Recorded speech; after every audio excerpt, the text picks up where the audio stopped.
Tema kali ini saya akan angkat bagaimana pengalaman saya dengan orang tua, yaitu tentang menyikapi orang sakit sampai meninggal. Makanya berhubungan dengan sakratul maut ini, di dalam syariat kita ada tuntunan yang diajarkan oleh Rasulullah. Sakratul maut itu. Makanya dalam beberapa riwayat itu, dalam ayat Al-Quran, bahwa sungguh sakratul maut itu sesuatu yang pasti datang. Dan sakratul maut itu sesuatu yang manusia tidak menghendaki keberadaannya. Tapi dia pasti akan dari kita. Kenapa? Karena dari namanya saja sakratul maut itu, dari mana saja himpitan kehidupan. Itu. Sakratul maut itu. Nah, apa kemudian ketika yang sakit yang diajarkan? Maka di antara riwayat yang ada seperti A'udzu billahi minasy syaithanir rajim. Bismillahirrahmanirrahim. Alhamdulillahi rabbil alamin. Ar-Rahmanir Rahim. Maliki yaumiddin. إياك نعبد وإياك نستعين اهدنا الصراط المستقيم صراط الذين أنعمت عليهم غير المغضوب عليهم ولا الضالين. Nah, hadirin iman, setelah kemudian manusia mengalami yang disebut dengan sakit sebagai sebuah ujian, maka manusia juga tidak akan terlepas siapapun itu, maka dia akan mengalami kematian.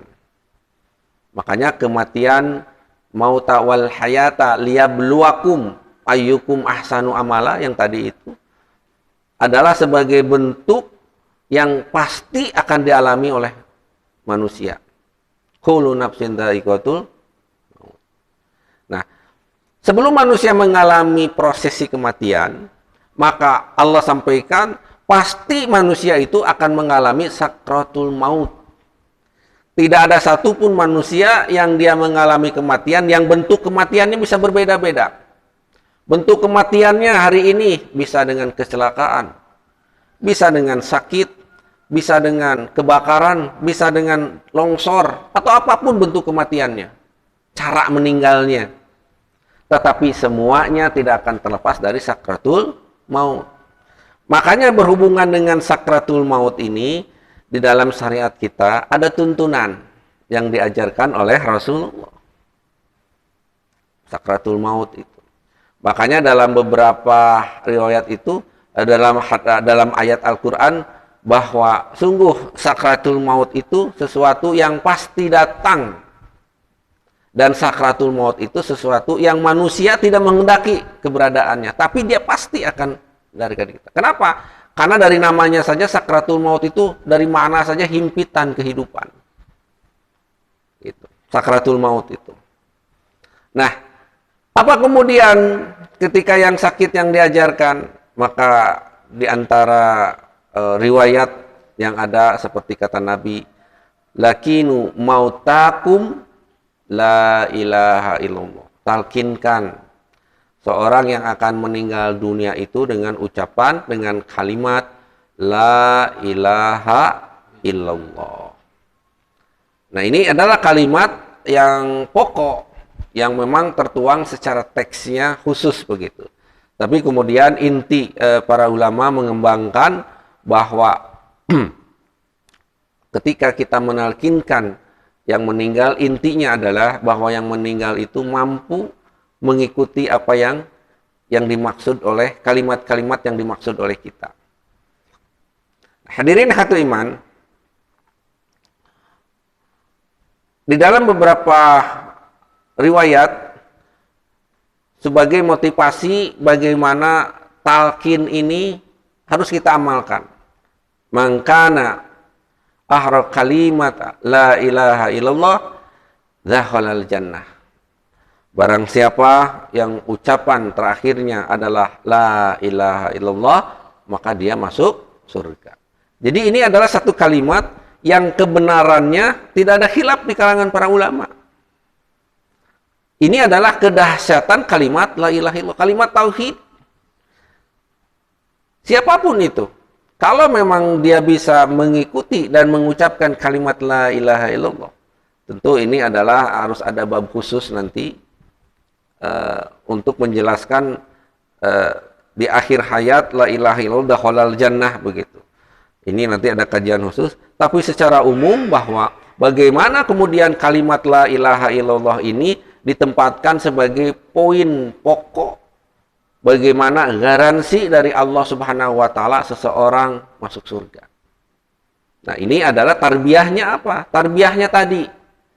Tarbiyahnya kalau kita melihat seorang yang sudah sakit keras, cepat dampingi dan talkinkan dia. Tong asa-asa. Apa itu talkin? Jadi talkin itu membimbing, memperdengarkan seseorang yang sakit, yang kita anggap sangat begitu sakitnya keras, kemudian setelah diperdengarkan, dia itu untuk bisa mengikuti. Jadi dalam talqin itu, bukan kita memperdengarkan saja. Jadi bukan kita la ilaha illallah, itu bagus, tapi bagaimana kita mengupayakan karena makna talqin itu membimbing yang sakit supaya mampu mengucapkan atau mengatakan kalimat la ilaha illallah, kita bimbing. Bukan diperdengarkan saja, diperdengarkan pun dibimbing. Dan para ulama menyatakan seperti Imam Al-Qurtubi, cukup sekali saja.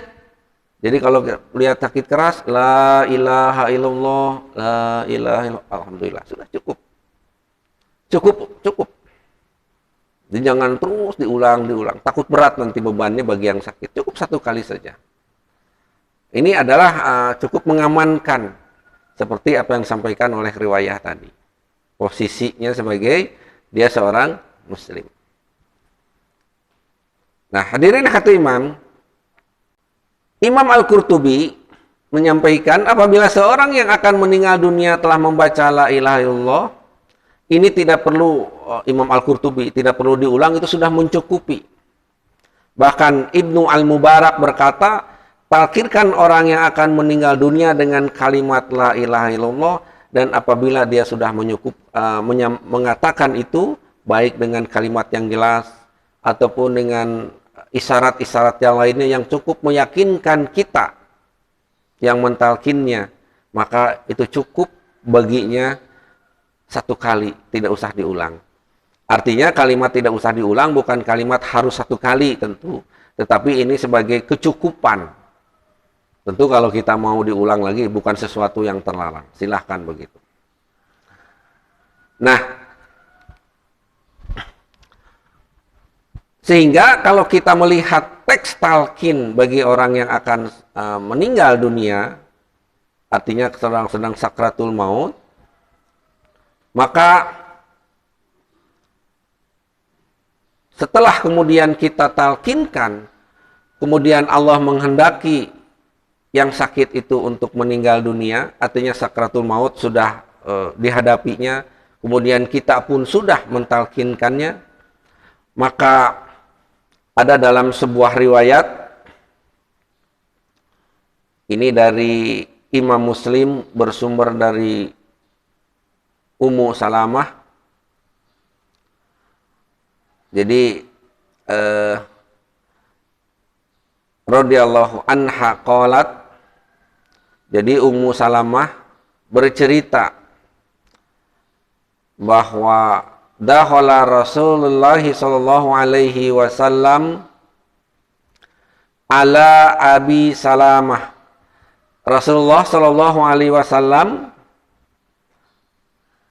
mendatangi rumah Abi Salamah, rumah Abu Salamah radhiyallahu anhu, semoga Allah meridhoi Abu Salamah. Dan Abu Salamah ini sedang sakit. Dan Rasulullah masuk ke rumahnya begitu. Wa qad suqa basaruhu, Dan Rasulullah melihat matanya Abu Salamah itu terbuka. Jadi orang ketika Rasulullah masuk sakit, kemudian Rasulullah makan dan kemudian meninggalnya dan matanya itu terbuka melotot. Jadi mun orang lebet kanu pupus, mata nate masih melotot gitulah. Abu Salamah teh mata nate masih melotot, Rasulullah masuk begitu. Fa'agmadohu, kemudian Rasulullah menutup mata tersebut. Nah, ini sebagai tarbiyah bagi kita bahwa ternyata kebiasaan kita sudah diamalkan juga, alhamdulillah. Kalau kita melihat ada orang yang meninggal dunia setelah melewati sakratul maut, kemudian matanya masih melotot, maka Rasulullah mengajarkan juga diantaranya dengan menutupnya. Ini amalan Rasulullah yang sudah kita amalkan, alhamdulillah. Bahkan ketika masuk di rumah Abu Salamah itu, ahlu atau keluarganya itu menjerit nangis. Nah, ini manusiawi, di zaman Rasulullah juga begitu. Kalau ada sahabat yang meninggal, sanak saudaranya menangis. Bahkan di dalam satu riwayat sampai ada yang menjerit begitu. Mun aya nama menyebut bapak, innalillahi gitu ya, begitu. Nah, apa kemudian yang dikatakan oleh Rasulullah? Maka fasohan nas min ahlihi. Kemudian Rasulullah memberikan nasihat kepada ahli keluarganya. Faqala, Rasulullah menyampaikan, la tad'u ala anfusikum illa bi khair. Janganlah engkau berdoa, janganlah engkau mengatakan sesuatu tentang mayit ini illa bi khair, kecuali kebaikan-kebaikannya. Fa innal malaikat tu'aminu ala ma taqulu. Dan sesungguhnya malaikat mengaminkan apa yang dikatakan, diucapkan. Ini juga memberikan faedah kepada kita. Kalau kita melayat takziah kepada yang meninggal, tarbiyahnya apa? Jangan membicarakan kejelekan-kejelekannya. Tapi ungkapkanlah dengan doa-doa, dengan kebaikan-kebaikannya, karena pada saat itu malaikat mengaminkan apa yang kita katakan, kata Nabi. Apa yang kita katakan itu sedang diaminkan oleh malaikat ke hadapan Allah. Nah, ini tarbiyah bagi kita. Jadi, jangan sampai ada guyonan-guyonan. Kadang-kadang di kita suka ada banyak canda ya, kalau sedang sakit. Banyak canda, kemudian sering keceletot menyampaikan kejelekan-kejelekan yang sakit. Maka kata Rasulullah, la tad'una ala anfusikum illa bi khair. Tong nyariosna awon. Tapi sampaikan kebaikan-kebaikan. Karena malaikat tu'aminu, akan mengaminkan tentang apa yang kita katakan. Hadirin hati iman, nah ini juga tarbiyah untuk kita. Perlu diketahui bahwa ketika meninggal, mata seorang yang meninggal itu seringkali kita melihat terbuka. Maka dalam beberapa riwayat disampaikan bahwa di antara mata terbuka itu adalah karena mata adalah merupakan panca indera yang paling setia mengikuti perjalanan ruh ketika meninggalkan fisik. Tapi tentu tidak semua yang meninggal melotot ya. Bukan syarat harus melotot karena ditinggalkan ruh. Tapi ada salah satu riwayat menerangkan apabila yang meninggal matanya itu ketika itu melotot, karena memang mata itu salah satu panca indera di antara tubuh kita yang setia melihat perjalanan ruh. Jadi kalau dalam ayat Al-Quran itu disampaikan bahwa ketika Allah akan mengangkat ruh dari jasad, Allah mengutus malaikat pencabut ruh, dan dia duduk, menurut keterangan duduk di samping wajah kita, di samping telinga kita. Wahai jiwa yang tenang, irji'i, keluarlah engkau dari jasad. Heruh, keluarlah dari jasad si fulan. ridho dan diridhoi oleh Allah dengan tenang begitu. Didampingi oleh malaikat. Dan kaki itu termasuk panca indera Allah yang pertama kemudian ditinggalkan oleh ruh. Terus kaki itu ditinggalkan oleh ruh sampai kepada mata, kepala terus. Makanya ruh itu terus begitu perjalanan. Ruh. Hadirin hatu iman, maka Rasulullah ketika menutup mata yang melotot itu, ini harus dibiasakan, membaca Allahumma gfir, ya Allah, ampunilah si fulan ini. Warfi darajah, ya Allah, angkatlah derajat si fulan ini. Fil mahdiyina, dan tempatkanlah dia sebagai ditempatkan seperti orang-orang yang mendapat petunjuk. Jadi begitu. Ya Allah, ampunilah si fulan, angkat derajatnya, dan tempatlah seperti orang-orang yang mendapat petunjuk. Sampai tutup matanya. Ini adalah amalan-amalan yang baik seperti yang Rasulullah lakukan kepada para sahabat. Nah, ketika kemudian seseorang meninggal dunia, kemudian setelah itu kita diajarkan membaca istirja. Ini juga sudah biasa. Istirja itu kalimat yang diambil dari Al-Quran surat Al-Baqarah ayat 156 yang tadi dibacakan. Alladzina idza asabathum musibah qalu inna lillahi wa inna ilaihi raji'un. Kalimat istirjanya apa? Ketika kita mendapat musibah, bentuknya bisa beragam-ragam, bisa kematian, bisa sakit, atau apapun yang tidak mengenakan, maka doa istirja itu adalah doa yang baik untuk dibacakan. Inna lillahi wa inna ilaihi raji'un.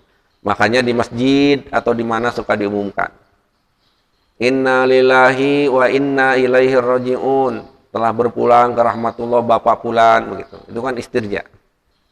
Jadi menginformasikan begitu ya ke umat, ke masyarakat. Hadirin ikhwatu iman, di dalam menghadapi orang-orang kematian, maka tidak dilarang. Jadi jangan sampai melarang secara manusiawi pihak keluarga untuk nangis. Bahkan ada satu keterangan, biarkan saja mereka suruh menangis. Yang tidak boleh itu meratapi. Nah, ini faidahnya adalah tarbiyahnya. Jangan kalau ada menangis itu, kalau ada yang meninggal, jangan sampai pihak keluarga itu sampai meratapi. Beda meratapi dengan menangis. Meratapi itu mengeluarkan kalimat-kalimat yang di dalamnya mempunyai unsur-unsur yang seolah-olah meninggal itu kita tidak ridho. Umpamanya kalimat-kalimat, ya Allah, kenapa engkau ambil, matikan orang tua saya? Ya Allah, saya tidak ridho. Nah, itu kalimat-kalimat yang mengandung ungkapan-ungkapan yang tidak boleh, tidak diperkenankan.